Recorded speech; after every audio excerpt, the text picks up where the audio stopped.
daripada kita duduk weekend dengar kuliah dekat rumah. Dengan kita kerja, kita pulun kerja balik, kita nak dengar apa yang kita nak balik rumah tersebut dalam ketaatan kepada Allah Subhanahu Wa Taala. Sebab adakah dengan sebab kita kaya kita akan taat? Belum tentu. Sebab ketika duduk macam ni bersama sahabat, masuk Mus'ab bin Umair. Nabi tengok Mus'ab, Nabi menangis terus. Mus'ab ketika berhijrah ke Madinah umur 18 tahun. 2 tahun duduk dekat Madinah, berlaku peperangan Badar, 2 hijrah. Masuk 3 hijrah, berlaku peperangan Uhud dan dia mati syahid. 3 campur 18, dia meninggal umur 21 tahun. Baru boleh mengundi je. Mus'ab bin Umair. Dia masuk dalam masjid, Nabi menangis melihat keadaan jubah dia yang lusuh bertampal-tampal. Ketika di Madinah dah, itu keadaan dia. Ketika di Mekah, Mus'ab ini punyalah hebat. Digambarkan dalam kitab sirah. Mus'ab kalau berjalan dekat kota Mekah, subhanallah, jubah dia ada yang tukang angkat kat belakang. Mahalnya material buat jubah dia. Dia bukan beli Nagoya bang. Tak. Minyak wangi dia yang mahal, orang tak mampu beli. Orang bila sebut minyak wangi ini milik Mus'ab bin Umair. Dibuat khas untuk Mus'ab bin Umair. Hebatnya Mus'ab, kayanya dia. Kita pakailah minyak atar, malaikat subuh. Jadilah dia, bila dia lalu tu, perempuan-perempuan Mekah gila. Jadi histeria. Kan? Minta diurat. Habis Mus'ab. Apabila dia berhijrah ke Madinah, keadaan dia berbeza.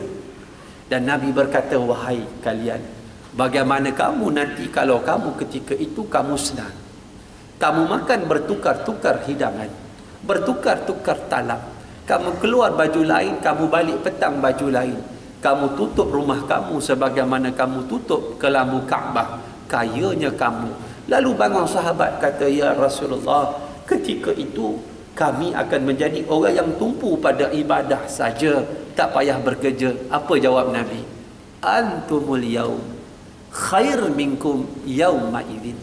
Kamu hari ini yang susah dunianya, miskin melarat, lebih baik daripada kalau kamu kaya besok.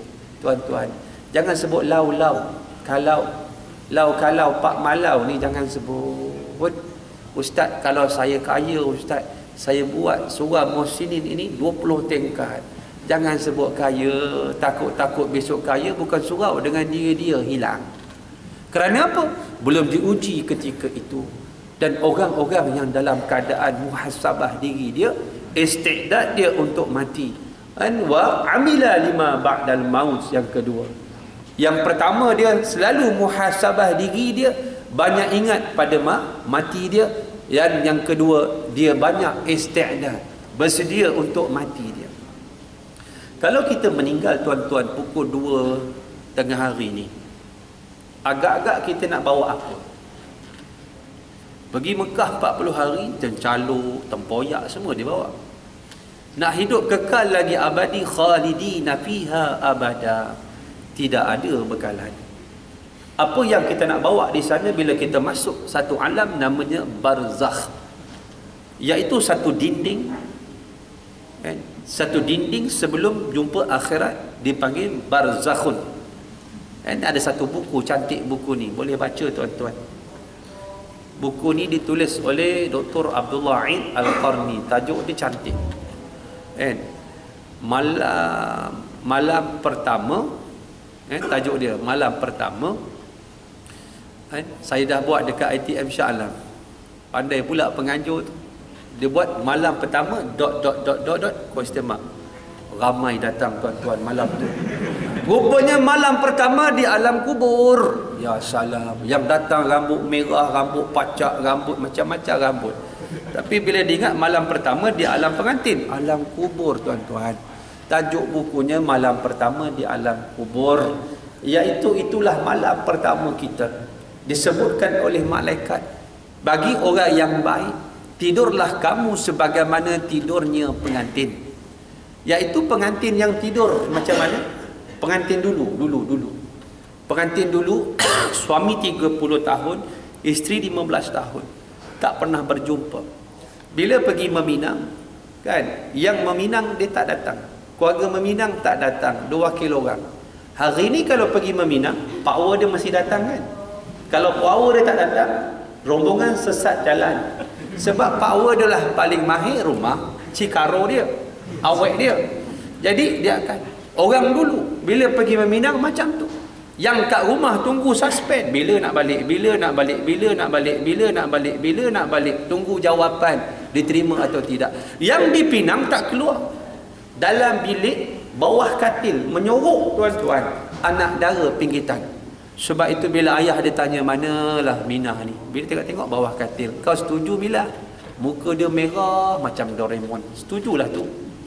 Nak ceritanya, itulah dulu kan? Bila begitu keadaannya berbeza sekarang. Sekarang ni bukan ayah tanya setuju, dia balik bawa power 2-3 orang, ayah pilih, ayah setuju. Aku pula ditanya, kata ayah dia, pening ayah dia. Sebab itu berbezanya apabila berkahwin dalam keadaan yang tadi itu, orang lama tu tadi, bila dia berkahwin, malamnya terasa sangat pendek. Sebab baru nak kenal nama, baru nak berkenal, bertaaruf. Apatah lagi kalau ayah Pak Imam, lagilah baru nak kenal. You, tok, bangun, subuh di masjid. Sudah, subuh. Terasa tidurnya sekejap, betul tak? Itulah maksudnya orang yang duduk di alam barzah dalam keadaan yang baik. Dalam hadis yang lain, dibukakan di hadapannya salah satu pintu menuju kepada syurga Allah Subhanahu wa ta'ala. Dia tak terasa lama. Kan? Bagi orang yang jahat, kubur berkata, la ahlan wala marhaban laka, tidak ada selamat datang bagi kamu. Kamulah orang yang paling teruk sekali yang pernah masuk dalam kubur ni, dalam tanah kubur, berkata. Lalu dihempitnya, dihempitnya, kan? Dan Nabi ambil tangan dia, Nabi buat macam ni, dihempitnya kubur itu sehingga tulang-tulang rusuknya bercerangah begini. Kan? Dekat mana? Alam barzah. Bukan kat kubur tu. Buka kubur tak nampak. Dia yang rasa. Dia satu alam yang kita tak tahu. Ustaz, kalau betul barzah tu, saya nak tanya Ustaz, macam mana Ustaz kalau orang mati terbakar, mati aksiden dalam laut, tak ada kubur, macam mana dia kena seksa? Saya jawab, aku pun belum mati. Kena mati dulu. Bukan maksud seksa dalam kubur tu, dalam kubur yang kita nampak nyata, tetapi di satu alam yang kita tidak tahu. Tetapi akidah Ahlussunnah wal Jamaah wajib kita percaya dengannya. Terdapat dalam hadis, terdapat dalam Al-Quran. Contoh ayat yang saya baca tadi, barzakhun ila yaumi yub'atsun, maka benda itu confirm memang ada dan kita beriman dengannya. Kaifiat bagaimana ia berlaku, wallahu a'lam bisawab. Tetapi bila dia kena, roh dan jasad terasa sakit. Macam kita tidur, kita mimpi kena kejar dengan hantu kat lima, betul? Kita boleh lari tak? Tak boleh lari kat situ kan. Bila bangun penat tak? Penat macam lari sampai Kuala Kangsar. Roh menyebabkan badan terasa. Begitulah nikmat, begitulah azab yang Allah berikan. Dan orang yang bijak ini, al-kayyis, man dana nafsahu wa amila lima ba'dal maut. Dia banyak mengingat kepada mati dan bersedia untuk kematian. Apa yang dia nak bawa pergi ke sana? Anak ke sana, harta ke sana, ilmu ke sana.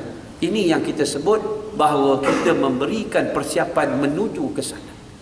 Sungguh pelik kalau ada orang tidak mahu menuju ke sana. Sebab itulah nilai kehidupan yang Allah berikan pada kita. Maksud saya anak yang berjenama tu tadi, kan? Anak yang berjenama hebat, VIP, kan? Sebab tu tuan-tuan, setiap hari Khamis malam Jumaat kita baca Yasin, antaranya kita berjumpa dengan satu ayat 77. Awalam yaral insanu anna khalaqnahu min nutfatin fa iza huwa khasimun mubin. Tidakkah engkau perhatikan bagaimana aku menciptakan kamu daripada air mani? Air mani. Ayat pertama turun pun cerita pasal air mani, tentang embryologi, tentang biologi. Allah ciptakan kita, turun ayat, Allah suruh renung kamu daripada air mani. Tuan-tuan, saya nak tanya tengah hari ni, tuan-tuan puan-puan muslimin muslimat, siapa tengah hari ni dia keluar daripada pokok bulu betung? Tak ada. Air mani sama kan? Sama. Sains kata sama, Quran kata sama. Maknanya kita daripada sumber yang tak hebat. Min ma'in mahin, air mani yang hina. Sebab itu Imam Al-Ghazali menyebut bagaimana manusia boleh menderhaka pada Allah sedangkan dia keluar dan masuk sebanyak 2 kali daripada rahim ibunya dari tempat yang hina. Pertama ketika masuk, kedua lepas dia keluar. Kenapa dia boleh menderhaka pada Allah Subhanahu wa taala? Ini yang disebutkan bahawa inilah Allah nak bagi contoh kita. Air mani yang hina kalau jatuh dekat tengah-tengah surau ini, kalau saya buat pengumuman lah, air mani siapa? Air mani saya ustaz, air mani saya. Punyalah hina kalau jatuh ke tanah. Ayam tak patuk, itik tak sudu. Tetapi Allah ciptakan kita air mani itu menjadi manusia yang pernah malaikat diperintahkan oleh Allah sujud kepada Tok Adam alaihissalam. Itulah Abul Bashar, bapa pada manusia, sama spesies makhluk macam kita, bukan kerana fizikalnya, tetapi Allah lebihkan kerana dalamannya roh. Sebab itu bila Allah sebut, saya sebut tu tadi, Allah nak kita tengok daripada mana kita air mani. Kemudian kemudian dia menjadi apa? Min nutfatin fa iza huwa khasimun mubinun. Tiba-tiba dia menjadi khasim, penentang, mubin yang nyata, penentang yang nyata. Bila? Allah jawab apabila turun ayat di atas muka bumi. Kalla innal insana la yatqa ar-ra'ahu istaghna. Bila dia lawan ar-ra'ahu istaghna, bila rasa diri dah cukup hebat, dah besar, dah gagah, dia tak nak solat, dia tak nak tutup aurat, dia tak nak ikut apa yang Allah perintahkan kepadanya. Sebab air mani itu sudah berubah. Maksudnya macam ni tuan-tuan. Kita, bila anak kita, dia tidak ada nilai roh, dia jadi benda. Sebab itu kita ni roh dan benda. Kejap lagi kita sembahyang, roh. Kejap lagi kita doa, roh. Kita kuliah, roh. Roh diberi makan. Ustaz, tempat saya masjid hebat. Kenapa? Kuliah maghrib sebulan 5 kali. Hebat. Tuan-tuan, saya tanya tuan-tuan, boleh tuan-tuan makan nasi 5 kali sebulan? Boleh dia kan? Boleh. Boleh mati dek. Macam tu juga roh, dia mati bila tak diberi makan. Benda ni dia ke bawah. Tengok, kertas dia ke bawah. Sebab dia benda. Kita makan mahal kat mana sekalipun, Menara KL makan sekali duduk 400-500. Tak lama tuan-tuan, 2-3 jam ke Jamban. Tandas. Sebab dia benda, dia ke bawah. Tapi yang namanya roh, dia ke atas. Allah, Allah, Allah, ya Allah, Allah, Allah, Allah, ya Allah. Dia ke atas tuan-tuan. La ilaha illallah, la ilaha illallah, la ilaha illallah, la ilaha illallah. Dia ke atas. Dia ke atas. Roh mati, dia keluar. Mata ke atas. Badan, jasad, benda ke bawah. Masuk dalam ke bawah. Sebab kalau kita, anak kita, dia tidak ada roh, dia tidak ada nilai takwa, dia akan jadi benda. Bila benda, dia tak boleh memberi manfaat kepada kita. Sebab itu dia jadi benda. Dan benda mesti benda nilai yang diberikan oleh Allah. Contoh, benda kita bagi dia makan, benda bagi dia perkara-perkara yang kita sebut benda dunia. Contoh tuan-tuan, bila anak kita kecil kita beri makan, bagi minum susu. Allah sebut wa fisaluhu fi amain, beri minum susu 2 tahun. Kita bagi benda tapi bukan benda tu susu orang. Dekat HKL hospital Ibu Bersalin tu kan ada poster besar, mak lembu, anak lembu, baby manusia merangkak. Anak lembu kata apa? Hei tak malu nak nenek mak kami. Faham tak? Tak faham. Aku pun tak faham sebenarnya. Maknanya apa? Kita masukkan budak itu dengan nilai lembu. Bukan manusia. Kenapa lembu tak susukan anak dengan susu orang? Sebab lembu nak anak jadi lembu, bukan orang. Kita nak anak jadi orang, kita beri dengan susu lembu. Agak-agak dia besar, tak menanduk, tak menendang. Menendang dia. Bila masuk benda pun bukan benda manusia. Yang kedua tuan-tuan, roh tidak ada, sembahyang tidak ada, apa tak ada. Anak kita dia menjadi benda. Bila dia pergi overseas, dia balik besok, kita tegur dia, ayah tengok kau sejak balik overseas ni tak pernah solat. Agak-agak dia jawab macam mana? Hei orang tua, sebulan aku bagi kau 20,000, kau boleh diam tak? Just keep your mouth shut. This is a cat, this is a dog. Hebat cakap orang putih dia. Dia pandang mak dia, ayah dia macam sampah. Dia tidak ada nilai roh dalam diri dia. Sebab roh inilah yang kita nak bentuk agar dia menjadi jinak kepada Allah Subhanahu Wa Taala. Kan? Kita tegur anak kita, kau tak pernah tutup aurat. Orang tua, kau berapa hari pakai tudung? Kau jangan nak kempen aku. Aku beri kau sebulan 40,000, kau boleh diam tak? Nilai anak kita tak menuju ke syurga. Nilai harta kita tidak membawa ke syurga. Nilai doa-doa ini tidak ada apabila meninggal ayah dan ibu. Anak tidak boleh mandikan. Anak tidak boleh kafankan. Anak tidak boleh solatkan. Anak tidak ada nilai roh dalam hati dia. Saya ada sekolah menengah. Saya ada sekolah tahfiz dekat Muar. Anak murid saya 11 tahun. Ini persiapan nak mati. Hebat ayah dia. Ayah dia kata, Ustaz, saya nak anak saya hafal Quran. Kalau saya mati senang. Dia jual bihun dekat Muar. Dekat Johor dia jual bihun. Kalau dia kuliah-kuliah kat masjid, dia jual bihun tepi masjid. Johor dia kuliah macam bukan KL. Manalah sangat orang dengan kuliah. KL lain. Meriah. KL ni jangan buat pasal. Meriah. Kalau Johor lain. Masjid besar, yang semayang 2 orang. Siapa? Imam, kedua Bilal. Kalau imam meninggal, imam disolatkan oleh Bilal. Kalau Bilal meninggal, dia bangun solat sendiri, tuan-tuan. Nak cerita je, tak meriah. Itulah dia. Dia kata, kalau anak saya ni ustaz, kalau saya meninggal, dia boleh baca Yasin untuk saya. Subhanallah. Allah jawab doa seorang penjual bihun. Apa yang terjadi, tuan-tuan? Tahun lepas, sebulan sebelum Ramadan, kalau tuan-tuan baca surat khabar, bas ekspres melanggar sebuah kereta. Terbalik bihun dia semua. Dia dengan isteri dia meninggal.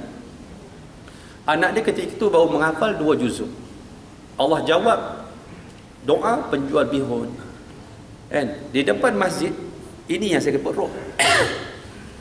Di depan masjid ada mayat 2. Anak 11 tahun pergi kat depan pakai macam ni, klip mic. Dia kata, Imam, saya anak dia. Saya nak jadi imam. Anak-anak murid saya memang saya tekankan, mak kita meninggal, kita baca surah Ar-Ra'du ketika nazak, baca surah Ar-Ra'du, baca Yasin, kita talqin, kita letak bibir dia air, kita mandi, kita kafan, kalau boleh kita gali kubur, kita yang buat segala-gala, sebab itu ibu dan mak kita. Tapi ini yang berlaku. Dia pergi depan, imam tua ni tergagak-gagak kata, siap diugut lagi, kalau apa-apa berlaku saya tak bertanggungjawab. Punyalah cerah imam. Patut terima kasih, bagusnya kamu ni anak yang soleh. Sila. Subhanallah. Tuan-tuan, dia pergi depan jadi imam. Dia doa pendek je. Ya Allah, bahasa Melayu, ampunkan dosa ayah dan ibu kami.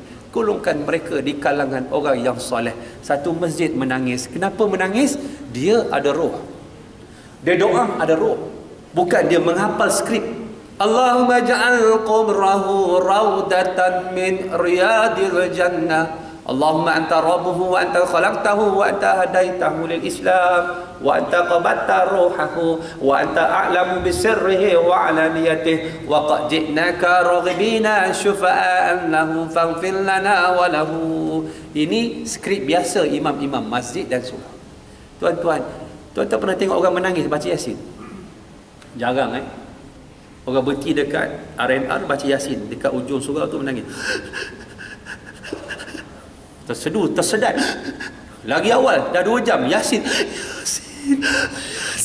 Tak bertanya, tuan-tuan, menangis. Isteri kat kereta, Mamat, pergi kat ayah minta kunci. Panas nak buka aircon. Anak pun datang, tergeding. Tengok ayah. Anak, U-turn.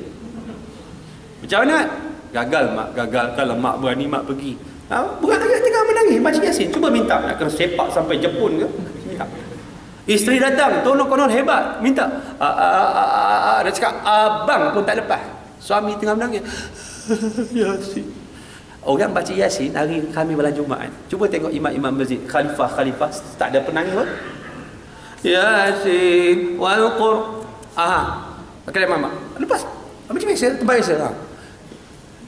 Tempat biasa. Syak boleh sembang cakap kau. Tak menangis pun. Apa beza dia? Beza dia imam tadi sebab tanggungjawab dia jadi imam.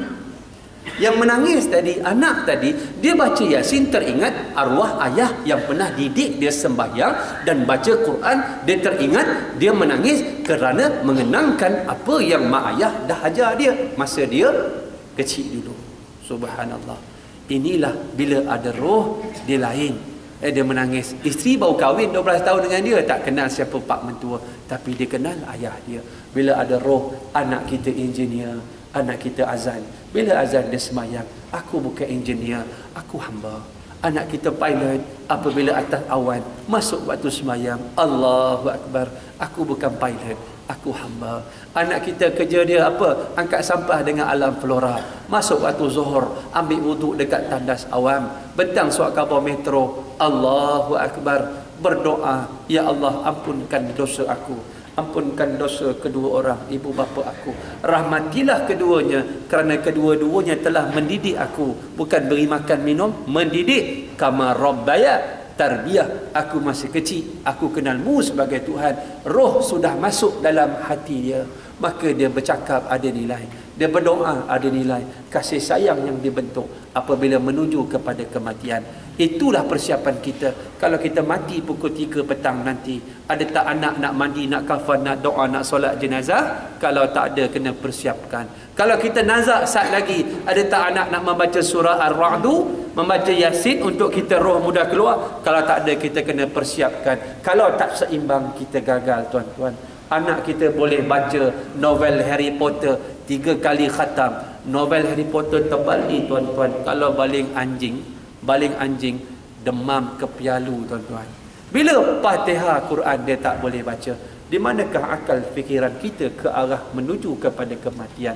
Dan orang yang celaka, orang yang bodoh, kata Nabi, wal ajiz man ittaba'a nafsuhu hawaha wa tamanna 'ala Allahil amani.